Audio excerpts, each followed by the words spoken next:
He was once the coastal executive officer of the Belize Police Department, stationed here at the San Pedro Police Station on Ambergris Key.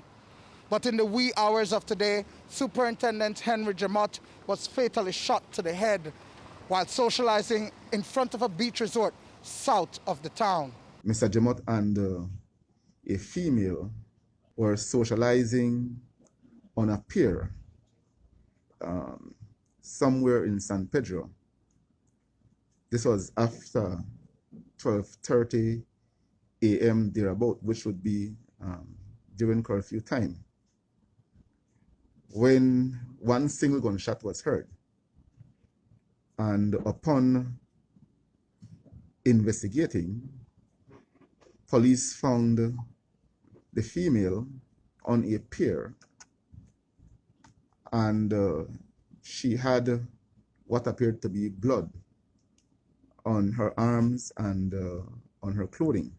And inside the waters, right near the pier, police recovered the lifeless body of Mr. Jamot with one apparent gunshot wound behind the right ear. The news of Jamot's demise sent shockwaves across the island as well as within the police department. The superintendent of police was recently posted in Belize City and had asked for some time off to deal with personal issues. Mr. Jamot had worked in various aspects of policing and was recently the officer commanding Salinasa Police Formation. And in May of this year, he was transferred to Belize City to take over command of Precinct 2. Mr. Jamot had some personal issues, and he had requested time off from Mr. Rosado to address those issues. I myself, I was not aware that he was out on San Pedro until I got the call last night that he had died. An intense investigation is being carried out by the department as today. CIB Commander for the Eastern Division, Superintendent Alejandro Coe, was on the island. The sister of the deceased flew out to San Pedro today, anxiously awaiting answers. Jamot's service weapon was recovered from the scene. Dr. Estrada Brand will be conducting an inspection as well as a post-mortem on the body sometime today. And that inspection/post-mortem should tell us a lot in terms of proximity and trajectory, which will assist investigators in determining the distance from which the shot was fired, as well as whether or not Mr. Jamot could have caused his own injury or it was caused by someone in his close proximity. I know that some people on social media are saying that we need to be more drastic because there's an attack on law enforcement personnel. But may I say that from our investigation so far, it seems rather personal and not an attack on law enforcement. Our investigation in respect to that matter will continue, and we are going to see where the evidence is going to lead us. Have you been able to determine if they're friends, they're associates, they're business partners? From what we know is that they are friends. Are investigators following his movements in those days leading up to his death last night? Well, I think that one thing we have found out is that he had gone fishing. I think it was on Wednesday.